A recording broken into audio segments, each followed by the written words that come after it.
বিচের পাশেই নির্মিত হয়েছে স্টেডিয়ামটাই। সেকেন্ড বলটা করলেন এই ওভারে, অন ড্রাইভ করেছেন, একটি রান পান 32 বল থেকে। পারফেক্ট একটি ইনিংস উপহার দিচ্ছেন মুনতাসির। আর একটি বল হয়ে গেল, এই বল থেকে চমৎকার স্পিন করছেন বিলাল, লেফট আর্ম স্পিনার। একটি বল বাকি, বিলাল 4টি রান দিয়েছেন, আবার কিন্তু আবারও পরাস্ত হয়েছেন।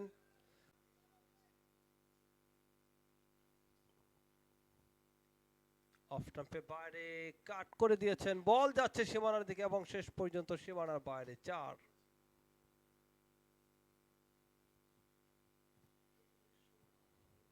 মিলন এন্ড শোয়েব, যার নিকনেম অবশ্য কিং।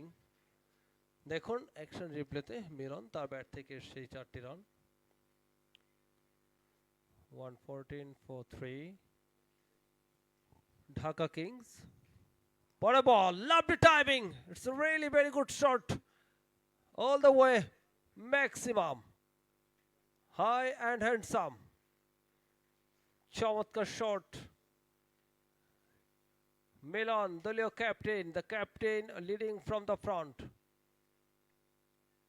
অ্যাকশন রিপ্লে দেখুন, অনেকটা দূরে গিয়ে অবশ্য আছড়ে পড়েছে বলটি 6-এর জন্য, একটা স্বাচ্ছন্দ্যে খেলতে পারছেন না।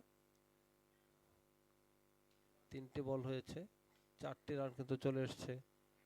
পরে বল চলে গেল সীমানার বাইরে, ভালো টাইমিং ছিল, চমৎকার একটি cover drive, deep extra cover অঞ্চল দিয়ে আরো একটি 4। দলীয় রানটাই মুহূর্তে 133, 3 উইকেটে। দেখুন অ্যাকশন রিপ্লে, চমৎকার টাইমিং, ডিপ এক্সট্রা কভারটা ক্লিয়ার, কোনো ফিল্ডার সেখানে ছিল না। Oh, hard to get a lofted shot over the top, another 6। বাউন্ডারিটা পার করেছেন অবশ্য হাওয়ায় ভাসিয়ে। এই মুহূর্তে দলীয় রানটা বাড়লো, দলীয় রান 139, 3 উইকেটে ঢাকা কিংস। 17তম ওভারে শেষ বলটি করবেন মুনতাসির।